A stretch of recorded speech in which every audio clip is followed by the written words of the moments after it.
It is estimated, did you know, that 1 in 8 Canadian couples experience infertility, and an increased number of Canadians, including single parents and same-sex couples, are turning to IVF to build their families. Without ovaries to produce eggs and a womb to gestate a fetus, gay couples must work with a surrogate to bring their family to life. Because of this, gay male couples are not eligible for medical expense tax credits. Is this fair? We are joined now by Ken McNeilly to tell his story. Good morning, Ken. How are you? I'm well. How are you, Dina? I'm well, thanks. I see a beautiful little family photo behind you. Congratulations. Talk to us about your personal story and journey with IVF. Sure. I started in 2013 trying to become a parent, and that extended all the way until 2020. So I have a little boy who's 5 years old and another son who is 8 months old. Busy. And like a lot of Canadians, the first attempts to become a parent were unsuccessful. And so that led to a lot of medical expenses related to fertility meds and egg retrieval and IVF and you name it. And there were a lot of other, expenses along the way as well. But it really came as a bit of a shocker when I found out that the medical expenses that I've incurred are ineligible for a tax credit that a lot of other Canadians would have access to. People have no idea how costly it could be. And of course, there's never any guarantees, right? You're just hoping. So Right. Can you give us an estimate as to where that range could lead or land somebody?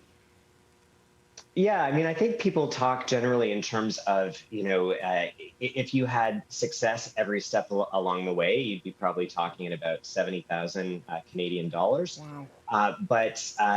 For me, this is in particular about my 2015 income tax year, and the court case is dealing just with the medical expenses from 2015, roughly around $30,000. Wow. So what are you hoping to amend, and how are you trying to reach the federal government? Well, it boils down to this for me. If the woman who had carried my children was my wife, all of those medical expenses would be eligible for the medical expense tax credit. But since it was a surrogate that carried my child and she's not my wife or a common law spouse, I am denied access to the tax credit. And so that's a charter issue that I think, I've chosen to pursue in the Tax Court of Canada as a constitutional question. I'm really just asking, how is it possible that in 2021, we're still using a definition of patient from the 1985 Income Tax Act? 36 years ago, we're talking about things well before legalized same-sex marriage, same-sex right to adopt. All kinds of things have changed since then, but that definition hasn't, and it just is in need of modernization. And in order to gain traction and be able to reach those up top, you need to be able to get the word out there. So how can people get involved?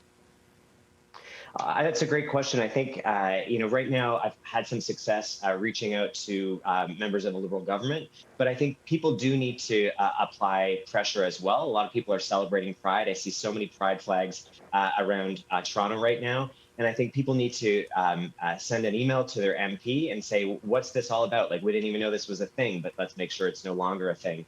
I've had productive conversations with Minister Chagger a policy advisor in Minister Chagger's office, and also a policy advisor in the office of Minister Freeland.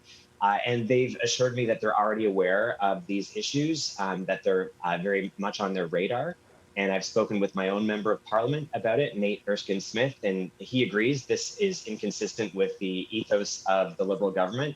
But I think if people would apply pressure by sending an email to their own MP, we can make sure that this gets nudged forward and that action comes out of this. For more information, thank you so much, Ken. At Ken_McNeilly. Love to your little ones. I'm sure you're looking forward to some summer fun times. You're a lecturer at U of T, and you all get to relax and enjoy quality time, yeah?